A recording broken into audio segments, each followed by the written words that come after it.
G'day everybody, welcome back to another episode of Crafted by Tim. This has been a pretty hectic week for me. Been messing around a lot down here, cleaning stuff up, but I thought that I'd get back to that other piece of Damascus, the last little bit of this Damascus.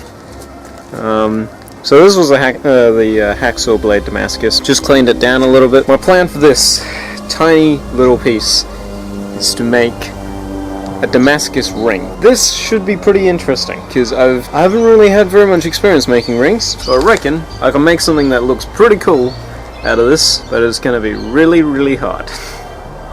But I'm willing to give it a shot, and it's going to be a lot of fun. First things first, I need to upset this a little bit, round over the corners, and then swell it out to the size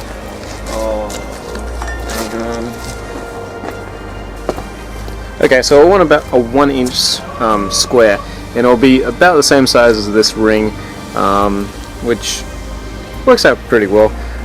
This isn't a ring that I've made, this is a ring from, this is actually a spacer from a hard drive, one of the small, it's like 2.5 inch hard drives. So yeah, but as you can see, I've got a fair bit of work to do to get this to about the same size.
Alright, looks like it's going to be one of those sorts of projects. I had just enough gas to get me there, to get me to this stage. I had just enough battery to film the entire thing. Or as much as I could. And I had just enough material to make it close enough that I can do the rest when the time comes to actually get this nice and trued up. This is actually pretty fun as of right now. I haven't made rings since like 8th grade, so it's good fun.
Okay, so this is our nice and cool ring so far. I've got a little bit more shaping to do, and I still have to size this to the correct size. Currently, I think the hole's 10.5 millimeters. We slid it over this, which is basically just a tapered piece of rod. I think it's got like a 5-degree taper. This one's I think it was a 5 or 6-degree taper or something. Anyway, this is just a very slowly tapered rod, and it's about 10.5 millimeters at the end here. I have to get it to either 18 to 20 millimeters so it would fit on my hand. So now is when you would probably go for your ring mandrel. However, Tim, where's your ring mandrel? Well, let me tell you a story. So basically, let's see, it was... Okay, so about 4 months ago, I ordered a ring mandrel off eBay. And the people that I ordered it from, they were like, oh yeah, that's cool, we'll send it out to you and I'll probably get there, I think they said like the 10th of October. 10th of October rolls around, nothing. Oh, that's fine, don't worry, I'll give it a few more days, just in case, you know. Australia Post is terrible anyway, so give it some time, see what happens. A month later, which is now, I'm like, okay, this is ridiculous, what's happening? So I looked at the email that they sent me, and they said ETA approximately, you know, the 10th of October or whatever, and I was like, okay. I read through the entirety of that email, and they're like, that is if we didn't have, if we actually had it in stock. So they didn't actually have the item in stock. Apparently they didn't have the item in stock, so I had to order a new one, which isn't going to get here until the 13th of November. In Western Australia, we have a fire ban that lasts from November 12th-ish through till the end of May. Or in other words, by the time I get this, there's going to be a total fire ban, and I'm not going to be able to light the forge. Fantastic. I have to improvise. I still ordered the ring mandrel, so if I do decide to do rings next year, I can, but in the meantime, I've got to improvise, which is where this thing comes in. If it's not still really hot. Bloody hot. So this is my makeshift ring mandrel. It's made out of a gigantic bolt. I couldn't tell you any of the dimensions of this thing, but I basically just sanded a taper on it because I don't have metalwork lathe or anything like that. Now this isn't the correct size that I need. I think this is like 14 millimeters in diameter, so I've got a little bit of work to do, but that's cool. I should be able to just stretch it a little bit. But yeah, that's kind of where I'm up to now.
Okay, so this is the ring as of right now.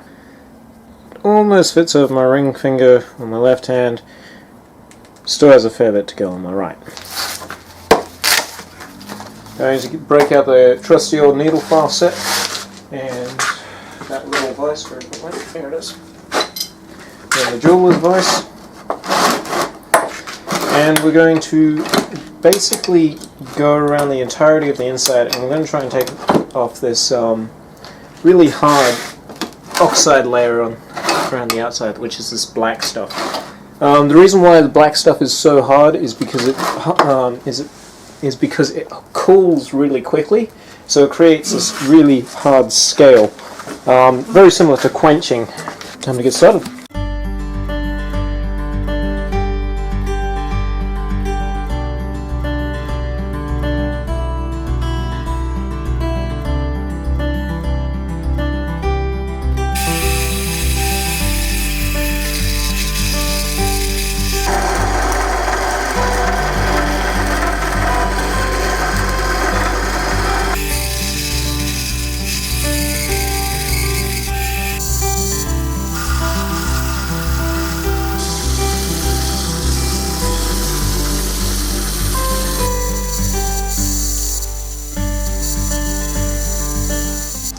Okay,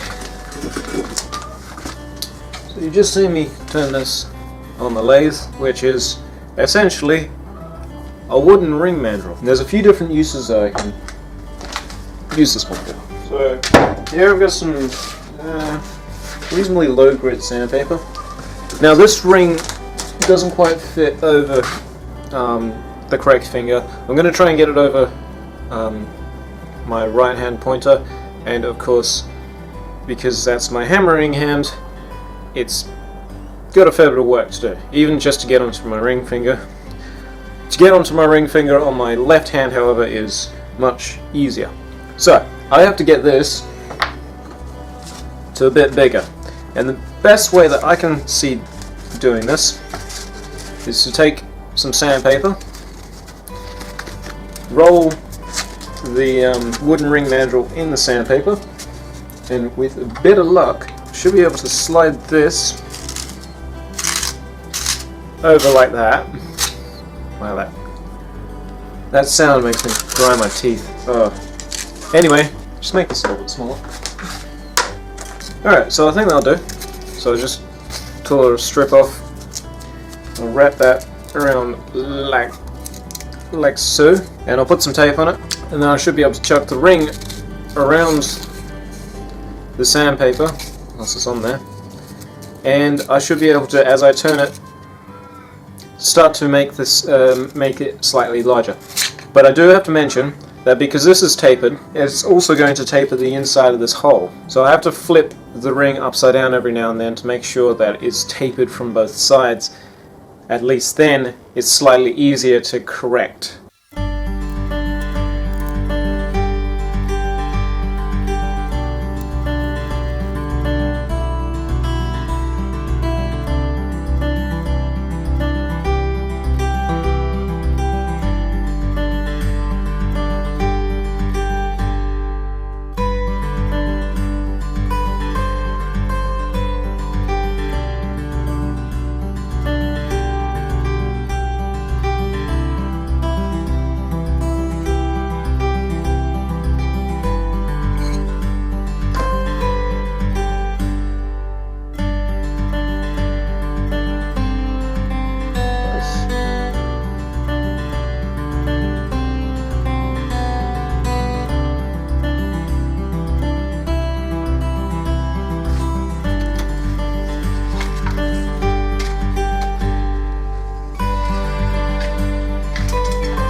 The ring has now just finished its second normalizing cycle. I've got a piece of rebar in there that I'm going to put into the oil to heat it up.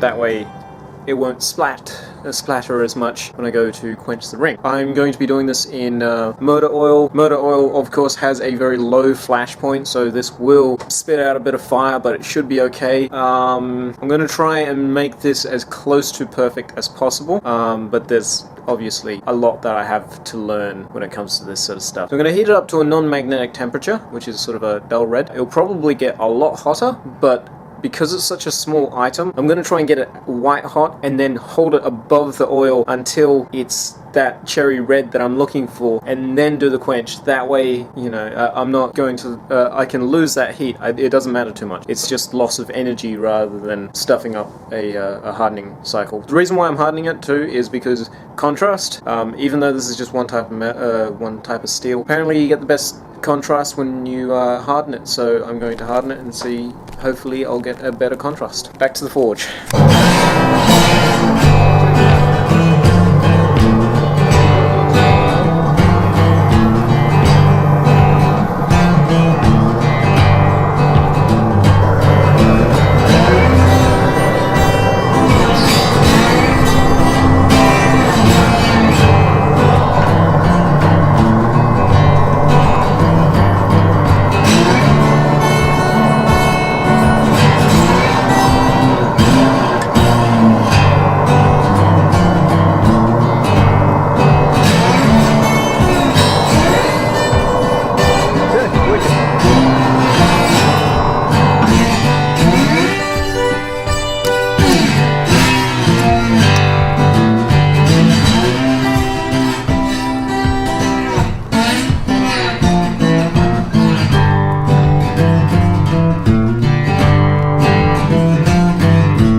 Okay, so at this point in time we can now test whether or not it still fits, which it does.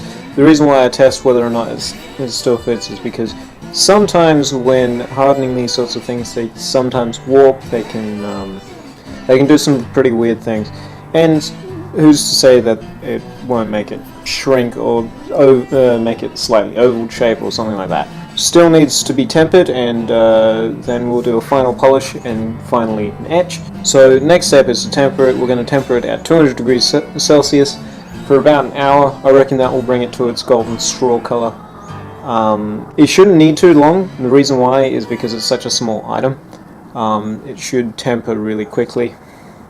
But that's the next step, and I'll see you guys after it's finished tempering. Okay, so due to the little bit of preparation that I did beforehand, this made it slightly easier to work with, and I can start at 400 grit. I got the nice finish on it that I require. I'm going to go for starting at 400 grit, going to 500 grit, then 600, 800, 1200, 1500, and then we can go into the etch. After we finish doing all of the etching, we can normalize it. Then we can take it back out, and we can go on to doing it to 2000 grit. Even though there isn't an awful lot of pattern, but we're going to fix that by cleaning it with some 2000 grit sandpaper.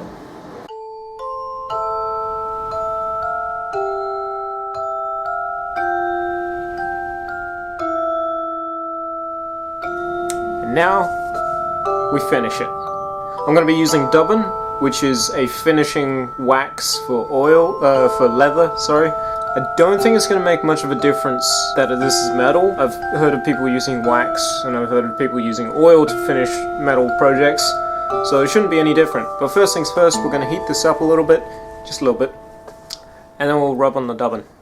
Hopefully this works.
want to thank you guys so much for watching this video. It was a lot of fun to do, and I've actually gotten quite a good kick out of this.